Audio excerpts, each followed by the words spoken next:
И во продолжение на утринската ќе зборуваме за музика, ќе зборуваме за нели она што се вели секојдневие поврзано со музиката, со учениците и со кариера која што навистина веќе 30 години е успешна во она што се вели музика и музички дел. Добро ни дојде и велиме на Александра Коцевска, мецо-сопран во утринската. Драго ми е што денеска вака ќе се видиме, ќе се промоабетиме и нели ќе споделиме убави моменти со нашите гледачи и успеси. Така, добар ден и на вас и благодарам за поканата. Ми беше големо задоволство да се учествува во вашата телевизија. Одлично, задоволството е наше. Една од најдобрите наставнички, да кажеме, од Илија Николовски. Па еве, во овој дел од годината каде што нели делот младите се одлучуваат каде да го продолжат образованието, до душа кај вас треба малку повеќе специфичности, да поседуваат малку повеќе во гласот, за да нели се помине и тој испит и да се влезе во училиштето, но во секој случај ќе зборуваме и за тоа какви се новите генерации, што нели се случува, што се несува до новите кадри и што да очекуваме од новите уметници, да ги речеме. Но прво да се осврнеме на она што досега реков, до скоро 30 на години може слободно да кажеме успешни во вашата работа, живот исполнет со музика. Некако животот ви е поврзан со Илија Николовски Луј, а и дел од неколку години и од Сергеј Михајлов од Штип, нели музичкото училиште таму. Така некако може да се каже, а? Така некако може да се каже. Јас целиот живот сум поврзана со музиката, пеењето е мојот живот, нели осам семејството кој што се дел од мојот живот. Би сакала да кажам дека почетоците ми беа точно во Илија Николовски Луј. Јас сум без основно образование, меѓутоа ете големата желба следи и амбициозност, нели ми следи напредок после сето тоа. Навистина голем труд, влог во сето тоа. Како дефицитарен кадар ме пратија професорите тогаш ни мојот покоен професор Благоја Николовски ме прати во Штип, бидејќи во Штип немаше соло пеење воопшто, и 1996 година како основно положник на класата по соло пеење, значи односно првите мои почетоци во педагошката дејност ги почнав во Штип.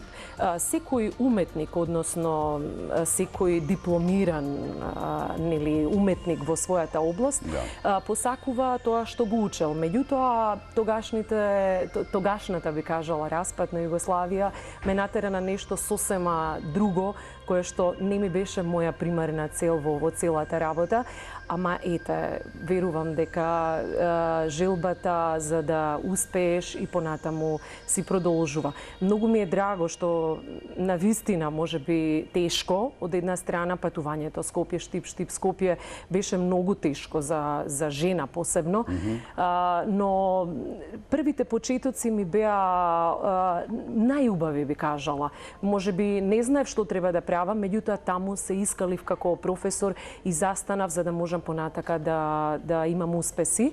После 10 години се вратив во мојот роден град во Скопје. Скромности, само тука ќе додадеме кога сме кај Штип, може слободно да кажеме дека сте основоположник на класата по соло пеење. Така, Токму за тој дел. Токму за тој дел во кој сега ме наследија моите ученици. Така.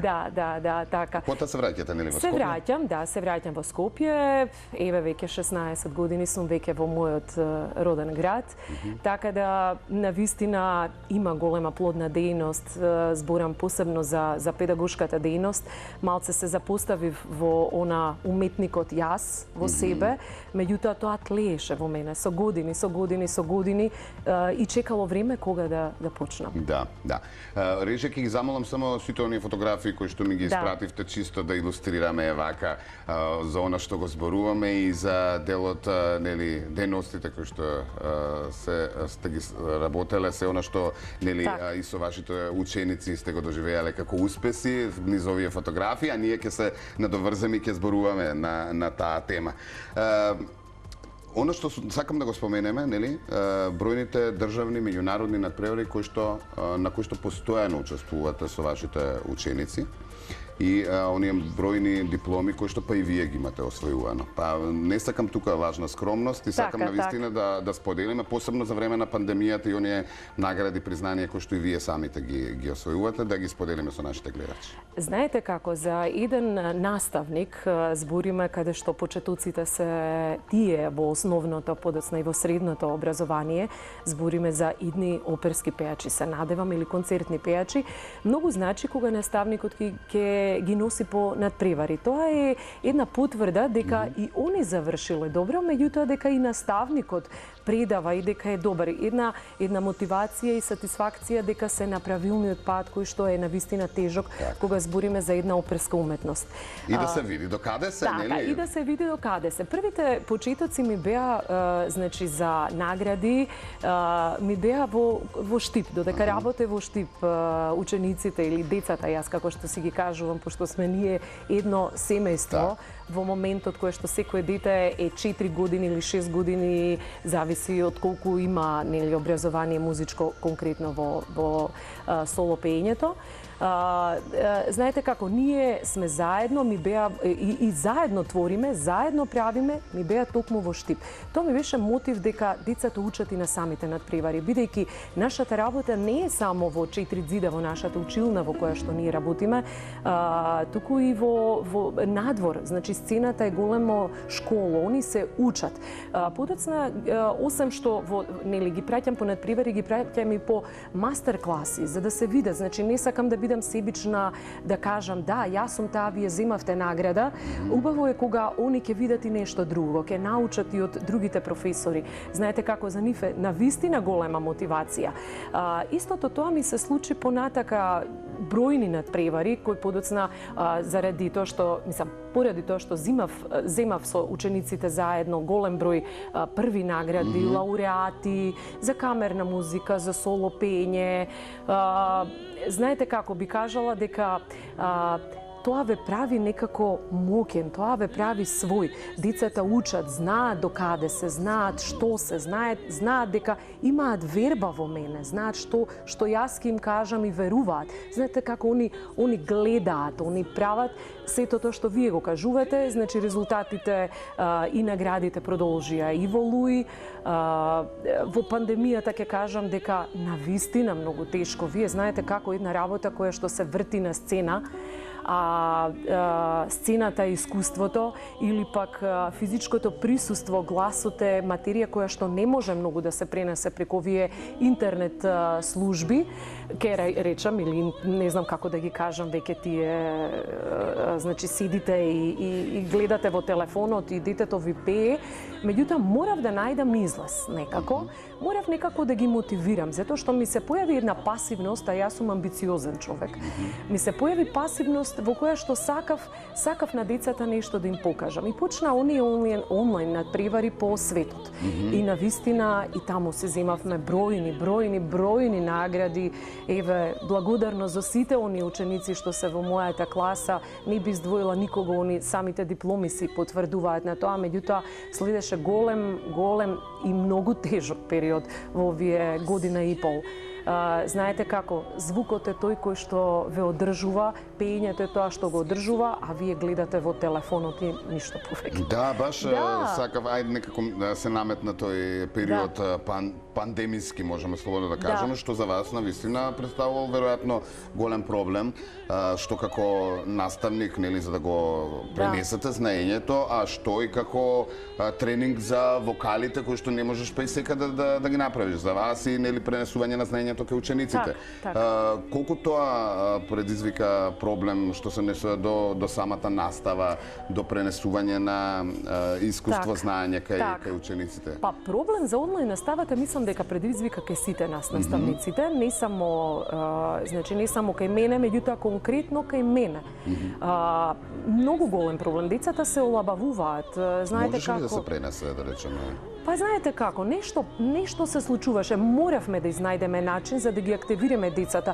Па ќе речем 60 до 70% од целата таа работа нешто се пренесе. Меѓутоа, тоа звукот кога вие го пратите вака како сега во моментот ние што сме, не можеше да се долови звукот. Сепак електрониката си го прави своето. Оние предмети, не сакам никого да подценувам, меѓутоа оние предмети кои што се учат, многу е лесно да се придаде лекцијата. Меѓутоа, кога се следи звук во живо, а електрониката не е таа која што може да ви пренесе, навистина тешко, меѓутоа не смеевме да оставиме така. Мораше нешто да се направи. Па фала Богу, еве, све заврши за позитивно.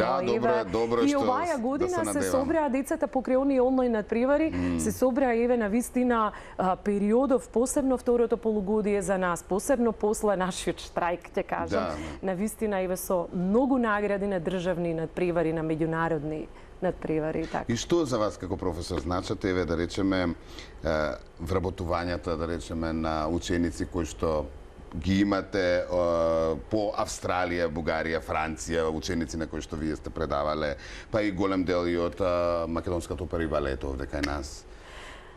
Знаете како, тоа е едно големо задоволство, бидејќи знаете дека првите почитоци на сите тие ученици што се надворили кај нашата опера и балет, вие некој знаете дека се на правилен пат, знаете дека сте ги усмериле.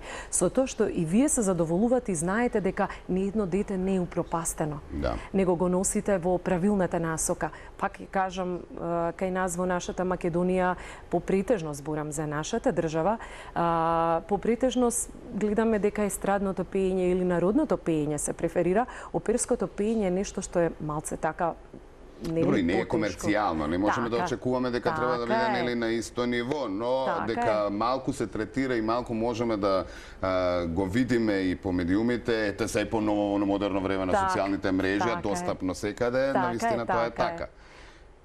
И имам впечаток, сигурно и вие, дека и во последно време и новите генерации кои што се опишуваат кај вас во школо, некако пред се доаѓаат со желба или насока повеќе на естрадното пеење. Така, би се недобрзала само значи за претходното прашање би кажала дека навистина ми е гордост. Знам дека сум на правилен пат и знам дека тие деца што се во странство навистина се големи уметници сега. А конкретно околу вашето последно прашање би кажала дека задоени од духот на естрадата и сите овие емисии што се гледаат на нашите телевизиски екрани, децата доаѓаат кај нас и сакаат на исти начин да добијат слава веднаш. Не се добива славата веднаш и они мислат дека кај нас се изучува, значи во нашето училиште Илија Николовски Луј, дека се изучува естрадното пеење. За жал, кај нас се изучува само оперско пеење. Многу е жално што толку напор, толку труд е вложен во нашето училиште. Прво, од страната наша како наставници ние по оперско пеење, јас имам уште тројца колеги кои што се занимаваат исто со мене, нели заедно во мојата област. Многу е жално големиот труд, значи големиот напор што се вложува прво од нас, а подоцна и самите они кои што се вложуваат во сето тоа да го постигнат и подоцна одат во други води.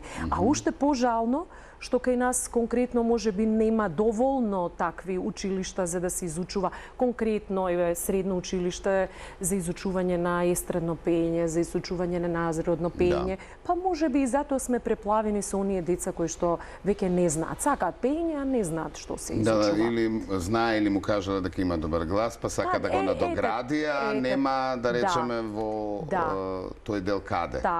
Но да кажеме дека има каде. Има, да. Ајде да потенцираме дека вон наставата во училиштето вие си држите и часови баш за тие кои што сакаат да го надоградат својот глас за естрадно, па и народно пеење, ако не се лажам. Да, народно и естрадно пеење. Јас конкретно работам токму тоа, подготовка на самиот глас, оние украси што ги има во народното пеење или оние некои фазони што ги има во естрадното пеење. Не можам до толку да ги објаснам, бидејќи сум јас оперски пејач, значи класичен пејач би кажала народно. Но дишење, поставување на глас, тежнење за здраво грло. Верувајте дека со начинот на кој што они го прават тоа уште од мали со, би кажала, на еден начин со силување на гласот, без техничка подготовка е многу тешко заради тоа што засипнуваат, остануваат без глас. како што јас пеам 45 минути и нив им треба на сцена да се толку време, а не после секој концерт они да засипнат. Значи, многу е важно, јас ќе кажам, како што се гради темелот на куќата. Значи, најголемиот дел е, најголемата работа се завршува темелот, спратовите се лесни за градење. Истото е и кај нас во нашата уметност. Темелот е најтежок, значи, тој треба да се направи да биде во ред, за да може гласот подоцна да ги сноси сите тешкоти што му следат понатака, бидејќи во подоцнежните години сите знаеме дека телото си попушта, не е тоа што треба да биде во млади години, така да се надевам дека подготовката на гласот е многу важна. Па оние што се одлучиле веќе за естрадно или за народно пеење ќе си го најдат својот пат. Има интерес, вложуваат ли нова генерација пејачи општо, нели, од естрада до, нели, колку новата генерација се посветува професионално за тоа што сака, нели, да го работи? Знаете како, кај нив повеќе 1, 2 до 3 часа ќе види малце нешто, знам се и си одат, значи поголемиот дел, значи секоја чест на исклучоци, влогот во себе, јас последниот надпревар на Сергеј Михајлов Штип, меѓународен имам, значи добиено 3 први награди, таму се деца ученици би кажала, 2 естрадно пеење и 1 народно пеење кои што се зема први награди, исто и класична музика, значи имав на истиот надпревар. Последниот надпревар беше фестивалот Артин, исто меѓународен, државен надпревар, тоа се веќе класика, значи децата некои се вложуваат, некои не. Во класичното пеење влогот е поголем, веќе знаат дефинитивно, да, а естрадата и народното пеење некако немаме уште, нека ми простат гледачите, култура. Значи култура затоа што го добиваат по лесниот пат и пак ќе кажам, сакаат слава веднаш. Не се добива славата веднаш, треба време. Пеењето не се гледа, пеењето се мисли, а гласот не се купува, не може само да се расипе и да имаат штета на сето тоа расипување у смисла зборам на засипнување, значи 300... Да, истроши народски кажано. Така, истроши. И сега децата не го сваќаат тој момент, они ќе добијат од неколку часа нешто што они мислат дека е лесно пеење и дека им е убаво пеење и подоцна си го терат патот, си го сваќаат, меѓутоа со текот на времето повторно пропаѓаат. Додека разговаравме, видовме и инсерти од ваш концерт. Не знам дали е од овој за кој што сакаме да зборуваме, односно последниот. Не, тоа е лански концерт. Добро. Значи, последниот беше на, како што го викате... Денови на македонска музика. Така, ладино јазик или еврејски песни. Ајде да не исправим. Така, последниот концерт беше Денови на македонска музика, каде што јас имав идеја и предложив на сегашната директорка Валентина за како идеја да се зборува за нашите композитори и да се изведуваат дела. Па заедно со мојот колега Глигор Гелебешев, пијано придружба, и со Викица Пенева заедно направивме како музиколог, она збореше за делата. Меѓутоа, предпоследниот концерт беше во октомври и беше многу специфичен, бидејќи на Златна лира, фестивалот Златна лира, бидејќи се изведуваат дела на еврејски јазик. Професорката Милка Евтимова прв пат ги има изведено со професорката Јасминка Чакар. И ете, мојот колега ги има слушнато тие, па направивме ние 9, едва и најдовме, затоа што се звоневме до еврејската заедница како помош, за да можеме да ги најдеме. Овие песни се песни во народен стил, така да ние ги направивме како класични песни, тие можат да се комбинираат секако. Јазикот е ладино, односно португалски, шпански, бидејќи знаеме, не би сакала да зборам за историјата на евреите, ние сите сме запознаени. Меѓутоа, песните се како нашите изворни песни, носени од значи дедо, прадедо и така натаму, и стигнати кај нас преку Морице Романо, кој што живеел во Битола, и фактички се усно пренесени на професорката Милка Евтимова и не се запишани. Значи, воопшто нема запис за нив, само е мелодиската линија напишана и врз основа на мелодиската линија колегата колегата Глигор Гелебешев, пијано придружба, он ги направи во свој стил со слушање, бидејќи има евреи кои што баш ги пеат тие песни, и направивме едни класични песни 9 кои што навистина некако се многу пријатни за слушање, многу убави за слушање. Тука се збори за целиот нивни животен пат опеан во Не песните. може тоа да биде на некаков запис и да остане, да не биде од слушање понатаму или некако да се, нели, сето тоа документира. Јас си направив мои снимки само околу тоа, за да можам еве за било која работа да си имам професионални снимки, меѓутоа некако одзивот од еврејската заедница не беше на тоа ниво, беше пратен целиот концерт таму, бидејќи ова не беше прв пат. Минатата година неколку пати се изведува во неколку градови, во Струмица беше изведено, во Кавадарци и во Куманово беа изведени овие еврејски песни. Беше целиот тој настан пратен во еврејската заедница, меѓутоа за жал тука остана тоа тука, така да одзивот е тој, јас стојам на располагање, неколку пати ги изведов, значи пратено е, понатака оставам на нив. Така. И меѓу учениците, подготовка за концерт и домашните обврски се наоѓа ли време кога се сака? Па знаете како, за жена, за сопруга многу тешко гледате да ги извршувате сите работи и не само тоа, значи ме викаат мене лично и многу пати сум и член во жири комисии. Да, и тоа сакам. Да, и тоа треба човек да седи таму, некако гледам, веројатно мојот темперамент си го прилагодувам. За да можам сегде да постигнам. Напорно е, верувајте, премногу е напорно, бидејќи еве сега завршив со надпреварите, ми следат мене концерти со етно-ноктурна песна преработка на господин Сашо Ливрински од народни песни во класична музика, во Охрид. Имам старокласични арии кои што на времето се нарекуваат така бидејќи царевите ги барале тие песни, композиторите ги пишувале за нив, така да ми следат 3 концерти, Неготино гостивари кај нас овдека во Скопје на Скопско лето. И знаете како, ако мислам дека човек ако сака све се постигнува, но за жал, ќе речам дека морам да работам под некое време, под некоја саатница, за да ги исполнам сите обврски, бидејќи моите професионални обврски, збориме конкретно околу концертите кои што ми следуваат, подоцна дипломите, наградите што се добиваат од сите ученици и нив треба да им се посвети внимание, како што рековте, и приватните часови и фамилијата. И приватниот живот. И фамилијата која што, еве, сопругот и двете деца, керката и синот, е голема благодарност за целото разбирање, нели, околу мојот професионален живот. Да, уметничкиот живот не е толку лесен. Не. Како што изгледа. Па не, верувате, посебно кога се работи за гласот, навистина човек изморен и знаете како некогаш и ќе ме карат, еве не се дружиш ти со нас, се поволикуваш, а јас мирот, односно ќутењето ќе си го најдам во некоја книга за да ќутам. Не дека јас не сакам да ги дружам, меѓутоа верувајте дека навистина ми е потребен мир и на мојот глас е потребен мир. Секако малку мир во главата, што викаме. Па да, од толку многу музика, од толку многу обврски мора некако. И годините си го прават веќе своето, кој сака нека каже.